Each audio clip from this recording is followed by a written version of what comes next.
পাটুলি থানার অন্তর্গত ফুলবাগান এলাকায় গভীর রাতে চলল গুলিবিদ্ধ হয়ে মৃত্যু হয়েছে রাহুল দে। ঘটনায় গুরুতর আহত হয়েছেন জিৎ মুখোপাধ্যায়। পুলিশ সূত্রের খবর, বুধবার রাতে জিৎ মুখোপাধ্যায়ের বাড়িতে একটি অনুষ্ঠান ছিল। সেই অনুষ্ঠানে আমন্ত্রিত ছিলেন রাহুল দে।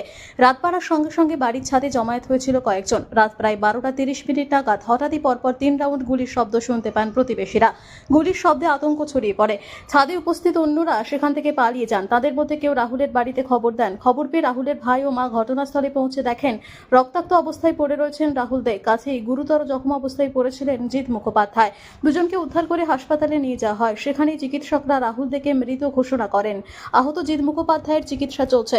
ইতিমধ্যে ঘটনার তদন্ত শুরু হয়েছে পুলিশ। কারা গুলি চালিয়েছে, এর পেছনে মূল উদ্দেশ্য ইনসিকিউর প্রচুর, বিশেষ করে এই ফ্ল্যাটটার জন্য। এই যে আন্ডার কনস্ট্রাকশন এই ফ্ল্যাটটা একটু প্রবলেম হয়ে পড়ে আছে, এটার জন্য তো প্রচুর বাইরের ছেলেবেলারা, ইভেন এরকমও অনেক সময় দেখেছি জিতের সঙ্গে সম্পর্ক নেই, তারাও এখানে এসে হয়তো মৎস্য খাচ্ছে। এটার জন্য আমাদের বাড়িতে যত বাচ্চা এবং মহিলা এবং সারাউন্ডিং যত আছে তাদের বলে, ইভেন অনেকে ছাদে উঠতে পারে না, হয়তো জিতের জন্য না, অন্য লোকও সেই জায়গাটা ব্যবহার করা হচ্ছে। এই জায়গাটা খুব বাজে হয়ে গেছে। একই জায়গাটা অন্ধকার থাকে, প্রচুর লোক এখানে এসে আড্ডা মারে। এই যে এই লালবাড়ির এই গেটের তলায় এসে আড্ডা মারে।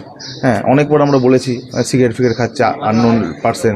এখানে ভাড়া থাকে দুটো মেয়ে, তারা ইয়ের সামনে বসে বসে সিগারেট, তখন এরাও বাড়ির লোকেরও কিছু বলছে না।